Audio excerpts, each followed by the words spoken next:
कहानी बस इतनी सी है। फर्स्ट जनरेशन में संविधान लिखा गया कि बलवान की जीत होगी, चाहे वह बल ताकत का हो या फिर नियमों के तर्क का। फिर दूसरी जनरेशन में वही बलवान फॉर्मूला के तहत एक परिवार को सजा दी गई, जमीन से निकाला गया, उसे एक आश्रित जीवन जीने को मजबूर किया गया। फिर आए तीसरी जनरेशन। उस कमजोर सी जिंदगी जी रहे उस धुतकारे गए इंसान को कहीं से तर्क का बल मिला।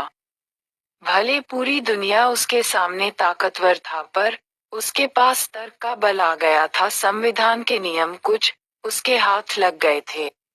सीधे साधे शब्दों में कहूं तो एक इंसान का अपने इतिहास को समझकर हिम्मत जुटाकर अपने साथ हुए अन्याय को सबके सामने रख पाने की ये कहानी है। अब इस इंसान को मिले तर्क के बल की, उसके जीतने का सिक्का भी था, जीने की संजीवनी भी।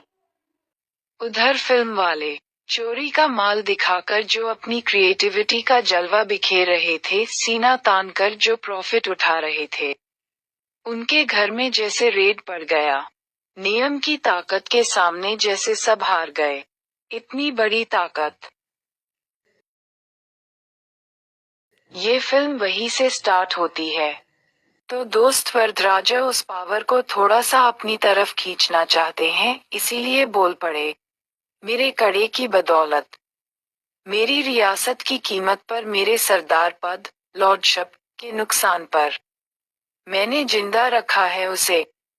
और वरदराजा ये भी छिपा रहा है कि उस कमजोर से इंसान पर वर्धा का पूरा बिजनेस एम्पायर टिका हुआ है। अगर मरवा देता उस इंसान को, तो वर्धा का पूरा एम्पायर चौपट ना हो जाता। उसकी एंटरटेनमेंट इंडस्ट्री जो दुनिया को फैशन दिखा रहा है, वह मिट्टी में रेंगते हुए धूल ना चाटता।